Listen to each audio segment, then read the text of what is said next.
था। गांव में हल्की धूप फैल रही थी। किसान अपने खेतों में काम कर रहे थे। सब कुछ सामान्य लग रहा था, लेकिन इसी गांव के एक छोटे से घर में काफी समय से परेशानी चल रही थी। उस घर में रहता था रघु, अपनी पत्नी कमला और बेटे मुन्ना के साथ। रघु एक खानदानी चोर था। उसके बाप दादा भी यही काम करते थे। दरवाजा खुलता है।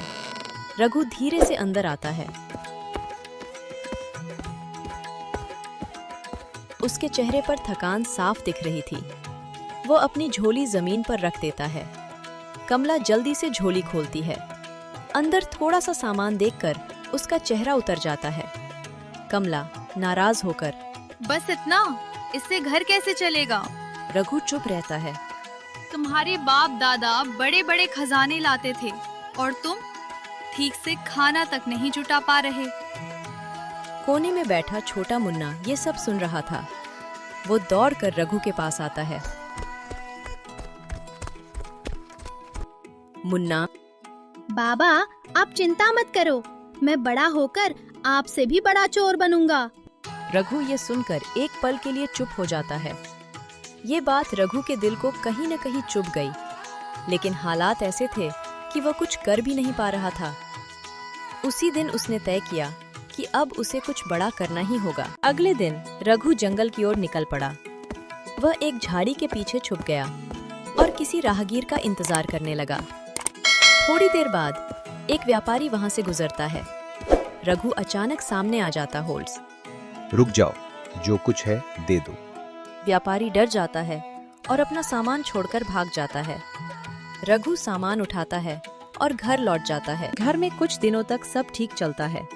कमला खुश रहती है। मुन्ना भी हंसता खेलता है, लेकिन धीरे धीरे वो धन खत्म होने लगता है। एक दिन रघु चौपाल पर बैठा था।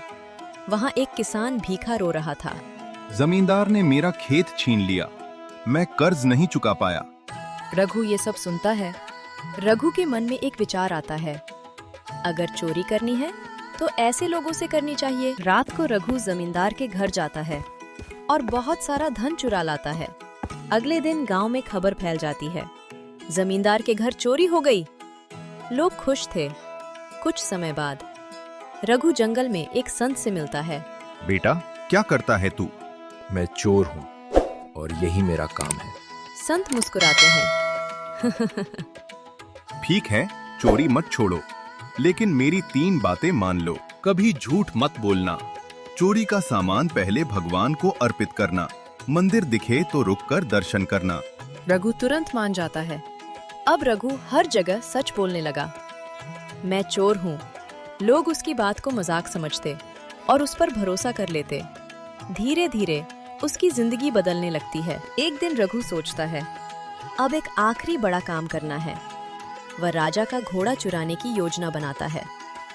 महल के बाहर पहरेदार खड़े थे। एंड कौन हो? मैं चोर हूँ, चोरी करने आया हूँ। पहरेदार हंस पड़ते हैं और उसे अंदर जाने देते हैं। रघु अंदर जाता है और घोड़ा लेकर बाहर निकल आता है। रास्ते में उसे एक मंदिर दिखता है। उसे संत की बात याद आती है। वह रुककर दर्शन करता है। जब वो बाहर आता है तो घोड़े का रंग बदल चुका होता है। रघु पकड़ा जाता है। रघु अपने सामने राजा को देखकर डर जाता है और सच बोल देता है, मैंने चोरी की है और ये आपका ही घोड़ा है। जांच होती है। घोड़ा वही निकलता है। राजा उसकी सच्चाई और भगवान के प्रति विश्वास देखकर प्रभावित हो जाता है। तुम चोर नहीं, एक सच्चे इंसान हो। वह रघु को अपने राज्य में एक सम्मानित स्थान देता है। रघु की जिंदगी बदल जाती है। वो चोरी छोड़ देता है और एक नई सम्मानजनक जिंदगी शुरू करता है। सीख, सच्चाई में बहुत ताकत होती है। अच्छे नियम जीवन बदल सकते हैं। भगवान हमेशा सच्चे इंसान का